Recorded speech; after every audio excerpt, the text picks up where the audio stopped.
예, 오늘의 모닝 브리핑 시작하겠습니다. 시장이 엘리베이터 타고 올라간 금리 내려갈 때는 에스컬레이터다 이런 이야기 나오고 있거든요. 그러니까 금리 영향을 주는 PC에 앞두고 시장이 조금 긴장을 하고 있는 그런 모습도 보이고요. 마이크론 테크놀로지 올라갔고 또 애플이 애플카 포기한다라고 해서 또 올라가면서 나스닥과 S&P 500 지수는 플러스가 났습니다. 우리 증시는 6일 연속 하락 종목이 많았는데 7일 연속 하락 종목이 많았던 건 마지막이 작년도 4월이었거든요. 그래서 오늘 정도에서는 이제 종목들별로 좀 반등 시도가 나올 가능성은 있다. 이런 분석도 좀 있고요. 그리고 2차 전지, 반도체, 제약 이런 대형주들의 추세를 갖기보다는 이제 변동성만 나오고 있는데 오늘 뉴스들이 좀 있어서 여기 어떤 변화가 생기는지 이런 부분들을 좀 짚어봐야 될 것 같습니다. 우선 이제 미증시는 다우는 하락하고 S&P 500과 나스닥은 올랐습니다. 근데 이틀 연속 러셀 2000 지수가 3대 지수보다 훨씬 더 많이 올라가는 그런 모습이 나타나고 있거든요. 그러니까 빅테크보다는 다른 종목의 매수세가 좀 분산되고 있다. 그러니까 이런 모습들이 좀 확인되고 있고요. 그래도 어쨌든 지수 자체는 플러스가 났잖아요. 그 애플이 오늘 올랐습니다. 애플이 뭐 그렇게 크게 올라간 건 아니지만 어쨌든 초반 대비 이제 꾸준하게 이제 올라가면서 플러스권으로 마감은 됐거든요. 근데 애플이 올라갔던 이유는 애플이 전기차 이제 사업을 접는다라는 보도가 나왔습니다. 그러니까 블룸버그에서 전기차 사업 접고 여기 이제 투입됐던 인력의 일부를 AI 사업, 인공지능 쪽 사업으로 전환시키고 있다. 뭐 일부는 또 정리해고될 것 같고 이런 보도가 나왔습니다. 아직 애플 측에서는 공식적으로 확인을 해주지는 않았는데 어쨌든 전기차 생산한다라고 해서 애플 전체 이익률에 크게 기여하지는 못할 것 같다. 뭐 이런 분석이 내부적으로 나왔다라는 거예요. 그래서 뭐 어쨌든 이런 보도가 나오면서 지출이 의미 없는 지출이 좀 약해질 수 있겠구나. 이렇게 되면 수익성이 조금 더 좋아질 수도 있겠다. 뭐 이런 기대감을 자극한 것 같습니다. 어쨌든 소폭이긴 하지만 플러스가 나면서 지수가 올라가는데 어느 정도 영향을 줬고 반면에 이제 시원스럽게 올라가지 못하는 거는 몇 가지 좀 이슈가 있죠. 그러니까 미국 정부 셧다운 부담이 있잖아요. 그러니까 지금 3월 1일과 3월 8일에 각각 임시 예산안이 종료가 되기 때문에 그때까지 합의가 되지 않으면 미국 정부 셧다운이 또 생기게 되잖아요. 일단 백악관 회의 이후에 당국자들은 셧다운 없을 것이다라고 이제 언급을 하긴 했는데 어쨌든 이런 일정도 앞두고 있는 것도 투자자들에게는 또 시원스럽게 매수하기는 좀 어려운 그런 상황이 만들어졌던 것 같습니다. 뭐 증시라든가 어떤 전체적인 어떤 상황에 대한 어떤 코멘트들을 정리해 보면 최근 들어서 이제 금리 인하에 대한 기대치가 계속 떨어지고 있죠. 그러니까 뭐 일부 분석가는 첫 인하는 3분기에 시작될 거다. 3분기라는 거는 그러니까 7월 이후를 얘기하는 거잖아요. 지금 뭐 5월이냐 6월이냐 이제 갔다가 지금 6월로 바뀌고 있는데 여기서 또 7월 이후로 또 바뀌게 되는 그런 전망을 하는 사람들도 늘어나고 있고요. 또 이제 PC 지표가 상당히 중요한 역할을 할 거다. 지금 증시가 큰 방향이 없는데 이 지표 발표 이후에 위든 아래든 큰 변화가 생길 거다. 뭐 더 이상 박스권은 아닐 것 같다. 뭐 이런 전망도 있고요. 또 일부에서는 현재 상황 자체가 골디락스다. 인플레이션 어쨌든 완화되고 있고 성장은 하는데 비정상적이지 않은 이거 뭐 엄청나게 가파른 성장은 또 아니고 그렇기 때문에 금리는 내려갈 거고 인플레이션은 완화가 될 거고 그래서 증시는 어쨌든 꾸역꾸역 올라갈 것이다. 이런 분석도 제기를 했습니다. 그리고 바클레이즈에서는 오늘 그 올해 증시 전망을 상향했거든요. 원래 4,800이었는데 5,300으로 높였어요. 그래서 뭐 빅테크 주도권이 계속 이어질 것으로 보면서 어쨌든 증시는 계속해서 올라갈 것이다. 이런 전망들이 일부 좀 나왔습니다. 그리고 오늘 국채 금리는 또 올랐거든요. 4.3%대로도 올라섰는데 그러니까 국채 발행이 있어서요. 420억 달러 국채 발행이 있었는데 지난번 발행했을 때 금리가 4.109%였는데 이번에 4.327%로 발행이 됐거든요. 그래서 뭐 우려했던 것보다는 좀 양호했다라는 분석도 있긴 합니다만 어쨌든 금리가 높게 발행이 됐다라는 점에 투자자들이 또 부담을 가졌고 또 일부 연준 인사들이 금리 인하 당장 하진 않을 거야 뭐 이런 발언을 또 했거든요. 그러니까 이런 것들이 겹치면서 이제 국채 금리가 좀 변동성을 보이는 그런 모습을 보였습니다. 몇 가지 지표만 보면 컨퍼런스 보드 소비자 신뢰 지수를 보면 지난달보다 내려갔습니다. 예상치를 하회했고요. 그래서 106.7을 기록해서 소비자들이 약간 지난달보다 소비 심리가 좀 위축됐다라는 점을 보여줬고 내구재 수주 같은 경우도 전월 대비 마이너스 6.1%. 이거는 그 지난달에 보잉이 대규모 수주해가지고 그거가 이제 대규모 수주하고 나면 그 다음 달에는 수주가 없잖아요. 그래서 상대적으로 이제 좀 기저효과가 좀 있었던 것 같습니다. 근데 어쨌든 수치상 나오는 경제 지표는 지난달보다 좀 부진하게 나왔다. 그래서 이런 점도 상승은 하되 크게 오르지는 못하는 그런 요인으로 작동을 했던 것 같습니다. 자, 우리 증시는 지금 뭐가 문제냐면 하락 종목 수가 6일 연속 많거든요. 코스피 같은 경우는 근데 지난번에 마지막으로 이제 6일 연속 하락 종목이 많았던 시기가 이때였어요.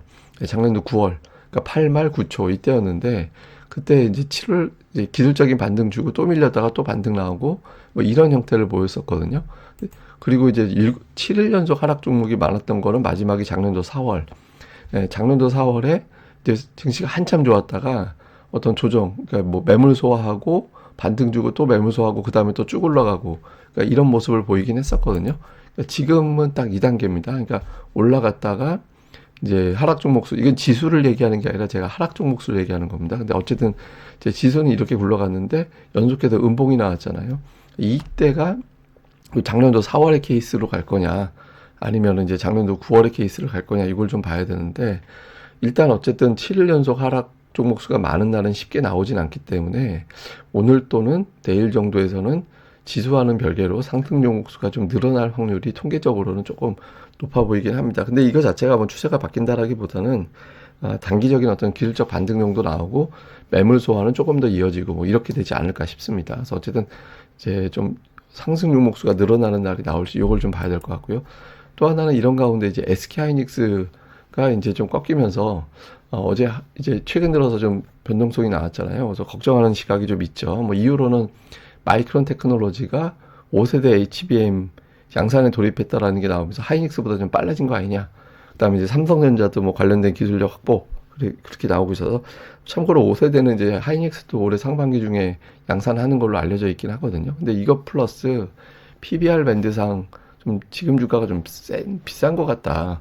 그러니까 이런 어떤 분석들도 좀 일부 있거든요. 그래서 이런 것들 때문에 좀 빠지고 있는데 시장에서는 그러니까 몇 가지 바로미터로 시장을 예측을 할 거예요. 그러니까 그 중에 하나가 이제 SK 하이닉스거든요. 그래서 SK 하이닉스의 어떤 주가 등락보다 저는 외국인 수급을 더 봐야 된다라고 생각을 합니다. 그러니까 어제 그제 외국인들 매도가 나오긴 했어도 매도 강도가 그렇게 세진 않았거든요. 그래서 좀 매도 강도가 새로 세게 나오게 된다라면, 그리고 그런 상황에서 삼성전자를 매수한다라면 상관이 없는데 둘 다 매도하는 분위기가 만들어지면 시가총액 1위와 2위 종목을 동반 매도하는 상황이 만들어지게 되는 거잖아요. 그러면 이제 주식시장에 좀 부담이 될 수도 있죠. 그래서 두 종목의 수급 동향이 어떻게 되는지, 그리고 이제 그 외에 다른 업종으로 또 이제 매수세가 넘어가는지 아니면 전체적으로 관망하는지 이걸 좀 볼 필요가 있죠. 일단 시장에서는 반도체, 2차 전지, 자동차 이 업종의 수급을 좀 집중적으로 관찰하고 있는 편이거든요. 그래서 이 변화도 좀 주목을 해봐야 될 것 같습니다. 자, 시장을 요약을 해보면 오늘 또는 내일, 저는 이거를 지수를 얘기하는 게 아닙니다. 기술적 반등은 상승 종목 수를 이야기하는 건데, 그러니까 체감적인 거. 그러니까 제가 말씀드린 대로 6일 연속 하락 종목 수가 많았기 때문에 7일 연속 하락 종목이 많았던 건 작년 4월 이후에는 없었다. 그래서 오늘 또는 내일 정도에는 상승 종목 수가 늘어나는 시도가 나오게 될 확률이 일단은 높아 보이거든요. 근데 그런 시도가 나올지 기술적 반등이겠지만, 그 다음에 이제 코스닥은 기관이 너무 팔아요. 그러니까 기관이 너무 대량 매도를 해서 이러다간 다음 주 되면은 그냥 과매도로 내려갈 것 같거든요. 어쨌든 이제 코스닥의 어떤 대량 매도를 진행하고 있는 기관 투자자들, 이 매도가 좀 멈춰줘야 뭐 기술적 지표든 뭐든 어쨌든 시장이 돌아설 수 있는 거잖아요. 이걸 좀 볼 필요가 있고, 그다음에 저 PBR주는 종목별 차별화, 그러니까 증권주 내, 금융주 내, 보험주 내에서도 차별화가 나타나고 있거든요. 그래서 이런 구도의 어떤 변화가 좀 생기는지, 그러니까 저는 어쨌든 저 PBR주의 시대가 완전히 끝난다라기보다는 종목별 장세로 전환된다라고 보는 편인데, 어쨌든 거기서 어느 종목군들이 좀 부각이 되는지 볼 필요가 있습니다. 그리고 양시장 대형주들, 그러니까 업종으로 치면 뭐 코스피는 반도체, 2차 전지, 자동차, 인터넷, 제약 이렇게 구성되어 있잖아요. 코스닥 같은 경우는 이제 2차 전지, 제약, 반도체, 로봇, 뭐 헤드 등등의 종목군들이 되어 있죠. 그러니까 이 중에서 두 개 정도는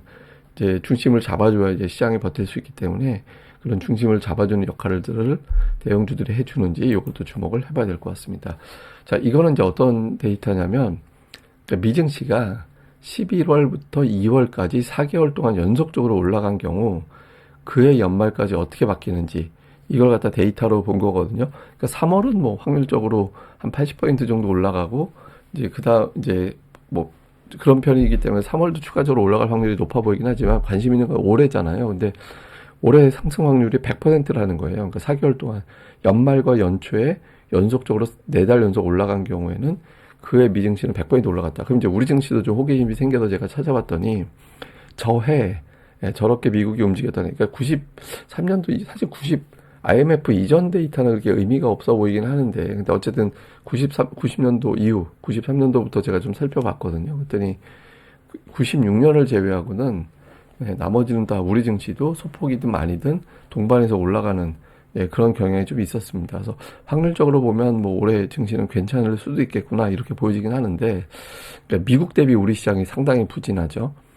종목들이 좀 부진하고 정책이 나와도 약발이 그렇게 길게 가지 않는 공매도 금지라든가 양도세 이슈라든가 밸류업 이슈라든가 이런 모습들이 좀 나오고 있어서 우리 같은 또 증시 유동성도 지금 풍부하진 않거든요. 근데 어쨌든 미국이나 우리나 좀 차별화 장세 형태가 좀 전개가 될 것 같은데 어쨌든 종목 장세가 만들어질 환경 정도는 제공해 줄 것 같다. 뭐 우리가 이 정도로만 뭐 큰 기대보다는 이제 그 정도로만 보면서 접근하는 게 조금 더 합리적일 것 같습니다.